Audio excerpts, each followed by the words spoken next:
Une conférence sur la maladie d'Alzheimer et ses impacts sur les proches aidant le malade était proposée au public qui pouvait échanger avec plusieurs acteurs de la santé. Au terme de la conférence, on retient que chaque oubli d'objet ou de nom de personne n'est pas un signe de maladie, mais que c'est la récurrence et la fréquence croissante de ces symptômes qui peuvent alerter.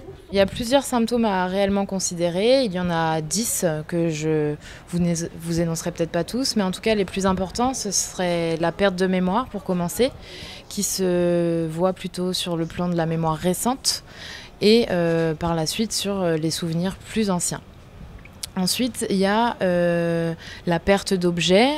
On a tendance à ranger les objets dans des endroits un peu insolites. En tout cas, la personne a tendance à ranger ses objets dans des endroits insolites et ne les retrouve plus.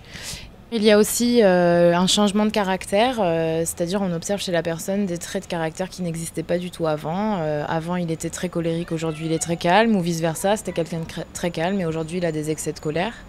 Parmi tous ces symptômes, ce qui est important, c'est effectivement de les repérer, mais il faut les repérer de manière récurrente. Effectivement, si ça n'apparaît qu'une fois ou deux, ça arrive à tout le monde de perdre quelque chose, d'oublier quelque chose, etc. Mais ce qui est important, c'est de repérer si ça arrive plusieurs fois par semaine ou même plusieurs fois par jour. Si le doute persiste, la démarche à suivre est de contacter d'abord son médecin traitant qui saura déterminer si oui ou non il y a lieu de pousser les recherches et pouvoir bénéficier au final d'une allocation personnalisée d'autonomie.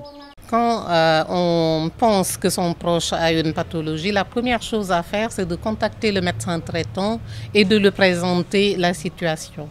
Donc le médecin traitant va travailler sur les signes que vous lui présentez, sur la situation que vous lui présentez. Il a ses outils à lui pour évaluer la situation et orienter son patient si c'est nécessaire, si lui pense que c'est nécessaire, vers une investigation plus poussée.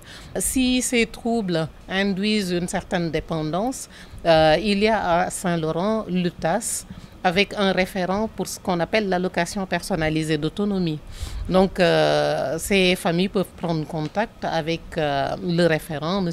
José Joseph, qui pourra instruire, en tout cas aider à constituer un dossier de demande d'APA, ce qu'on appelle l'allocation personnalisée d'autonomie, l'APA. Comme pour beaucoup de maladies, les symptômes peuvent être minimisés par crainte du verdict. C'est pourquoi l'ARS souhaite communiquer largement et prendre de l'avance en déstigmatisant le phénomène. La maladie d'Alzheimer, donc c'est 2 plans au niveau national, avec pour l'ARS Guyane plusieurs dispositifs déployés sur le territoire de la Guyane avec nos partenaires. On veut un plan de communication pour présenter, familiariser la population avec la maladie d'Alzheimer, vulgariser la maladie, essayer de faire comprendre aux personnes que la maladie d'Alzheimer, ce n'est pas une tare, qu'on est tous confrontés à un moment ou à un autre, que cette maladie fait partie du parcours de vie.